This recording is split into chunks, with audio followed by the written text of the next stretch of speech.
Hello everyone. R O 2023 और UPPSC 2024 के prelims के लिए आप लगातार पढ़ रहे हैं। एक बहुत ही इंपॉर्टेंट टॉपिक होता है महत्वपूर्ण कमिटीज़ का, समितियों का, यानी कि जो भी इकोनॉमी या पॉलिटी से रिलेटेड कमिटीज़ हैं, स्पेशली आपको इन सब्जेक्ट्स में देखने को मिलती है। तो वो कौन कौन सी हैं, क्या हैं, कौन सी मोस्ट इंपॉर्टेंट है। आपने देखा होगा अक्सर पॉवर्टी से रिलेटेड या एम्प्लॉयमेंट से रिलेटेड या रुपए की जो कन्वर्टिबिलिटी है उससे रिलेटेड कमिटी पूछी जाती रही हैं। लघु उद्योग से लेकर के यानी कि जो स्मॉल इंडस्ट्रीज है उससे रिलेटेड क्वेश्चन भी आर में पूछा जा चुका है, जिसमें आपने बहुत सारी कमिटीज़ देखी थी। नायक कमेटी देखी थी, आबिद हुसैन कमेटी देखी थी एंड और भी काफ़ी थी। सो कमिटीज़ एक बहुत ही इंपॉर्टेंट टॉपिक होता है।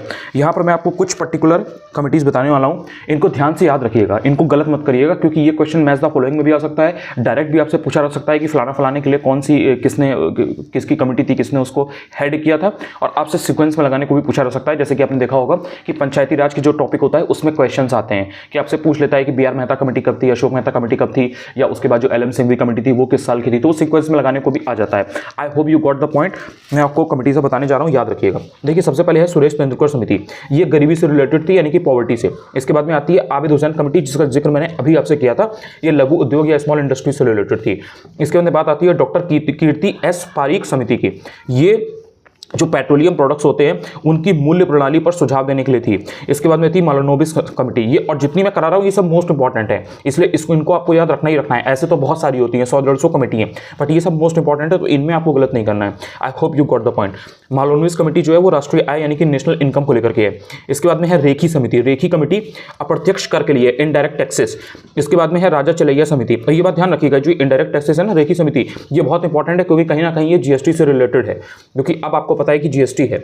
इसके बाद में है राजा चलैया समिति, राजा चलैया समिति कर सुधार से रिलेटेड है, यानी कि टैक्स रिफॉर्म, ये भी बहुत इंपॉर्टेंट है। देन आती है आपकी मल्होत्रा कमेटी, मल्होत्रा कमेटी जो है वो बीमा क्षेत्र में सुधार से, यानी कि जो इंश्योरेंस सेक्टर है उसमें रिफॉर्म्स के लिए मल्होत्रा कमेटी। इसके बाद में है Goiporia committee, Goiporia committee very very important, ये जो बैंक सर्विसेज हैं उनमें रिफॉर्म्स के लिए, बैंक सेवा सुधार के लिए है। इसके बाद में आती है आपकी खुसरो कमेटी, खुसरो कमेटी कृषि शाख के लिए, यानी कि जो एग्रीकल्चरल क्रेडिट होता है उसके लिए है। इसके बाद में आती है बी.एस. व्यास कमेटी, बी.एस. व्यास कमेटी, ये कृषि एवं ग्रामीण विस्तार, उसका जो एक्सटेंशन है रूरल क्रेडिट के एक्सटेंशन के लिए, एग्रीकल्चर के क्रेडिट के एक्सटेंशन के लिए है। इसके बाद में आती है महाजन समिति, महाजन समिति चीनी उद्योग से रिलेटेड है, महाजन चीनी, महाजन चीनी, महाजन चीनी, इस तरह से रिलेट करके आप याद कर सकते हो। देन एस तारापुर कमेटी है, एस तारापुर कमेटी, ये रुपए की पूंजी खाते पर परिवर्तनता, जिसकी मैंने अभी आपसे बात की थी, कन्वर्टिबिलिटी ऑफ रुपी, ये वो है S Tarapur committee, very very important. इसके बाद में आती है सरकरिया कमेटी, ये सेंटर स्टेट रिलेशन के ऊपर है, आपको पता होगा सरकरिया के ऊपर बहुत सारे क्वेश्चंस आते रहे हैं। इसके बाद में बात आती है स्वामीनाथन कमेटी की, स्वामीनाथन कमेटी जनसंख्या नीति यानी कि पॉपुलेशन पॉलिसी के संबंधित है। इसके बाद में आती है जानकी रमन कमेटी, जानकी रमन कमेटी प्रतिभूति घोटाला यानी कि जो सिक्योरिटीज का जो स्कैम वगैरह था उससे रिलेटेड है, ये जानकी रमन कमेटी इन्होंने बताया था। देन बेरोजगारी के जो अनुमान है यानी कि एस्टिमेट ऑफ अनएम्प्लॉयमेंट, ये दांतवाला कमेटी है, दांतवाला कमेटी उनकी है। इसके बाद में गोस्वामी कमेटी, गोस्वामी कमेटी औद्योगिक रुग्णता से संबंधित है, गोस्वामी कमेटी। देन इसके बाद में आपकी आती है जो बहुत इंपॉर्टेंट है रंगराजन कमेटी, रंगराजन कमेटी भुगतान संतुलन, बहुत इंपॉर्टेंट है, आपको ये याद रखना है। इसके बाद में आती है Bhurelal committee, Bhurelal committee motor वाहन करों में वृद्धि। आपने देखा होगा ना कि जो भी आपके व्हीकल्स हैं, अब उसमें बहुत सारे, अब तो हालांकि नए नए रूल्स आ गए हैं कि लाइक 10 साल का इतना होना चाहिए, 15 साल के लाइसेंस रहता है। देन उसके बाद में आपको ज़्यादा चार्जेस पे करने पड़ते हैं। सो वो सारी चीज़ें हैं, क्योंकि पॉल्यूशन की तरफ और जितने भी पुराने व्हीकल्स हैं उनको हटाना है सिस्टम से, सो इसलिए टैक्सेस वगैरह बढ़ते रहते हैं। तो ये भूरेलाल कमेटी मोटर वाहन करों में वृद्धि के लिए उन्होंने भी उसमें किया था। देन नरसिम्हन कमेटी की बात आती है, ये वित्तीय सुधार या बैंकिंग सुधार जो होता है उससे रिलेटेड थी Narasimhan committee, very very important है। आपने अगर ढंग से पेपर को एनालाइज कर रखा है, you will get this thing.